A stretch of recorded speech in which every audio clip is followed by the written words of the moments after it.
Mais le terme le plus fréquent, qui est un terme relativement récent, c'est un mot artificiel, un mot acronyme, Tanakh ou Tenakh, qui en fait n'est pas un vrai nom, mais qui en fait est l'abréviation des 3 parties de la Bible.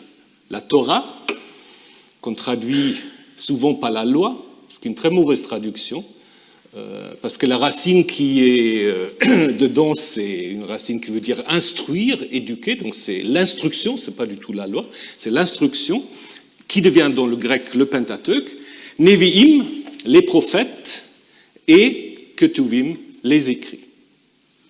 Alors il faut d'emblée, je vais vous le préciser dans un instant, il faut d'emblée évidemment préciser que pour la Bible juive, ou pour le judaïsme, pour la lecture juive de la Bible, ces 3 parties n'ont pas du tout la même importance.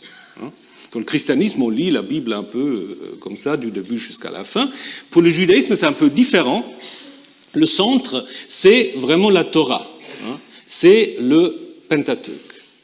C'est la Torah, le Pentateuque, qui parfois aussi est appelé Humash, 5, à cause du Pentateuque justement, c'est cet ensemble-là qui est lu du début jusqu'à la fin dans les synagogues, soit 1 an, 3 ans, ça dépend des coutumes, alors que les Nevi'im et les Ketuvim ne sont pas lus entièrement.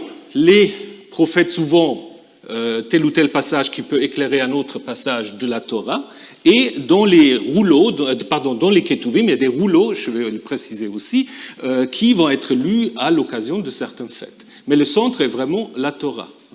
Donc d'où aussi cette abréviation Tanakh, parce qu'il n'y a pas vraiment un nom pour Bible, en fait, dans le judaïsme.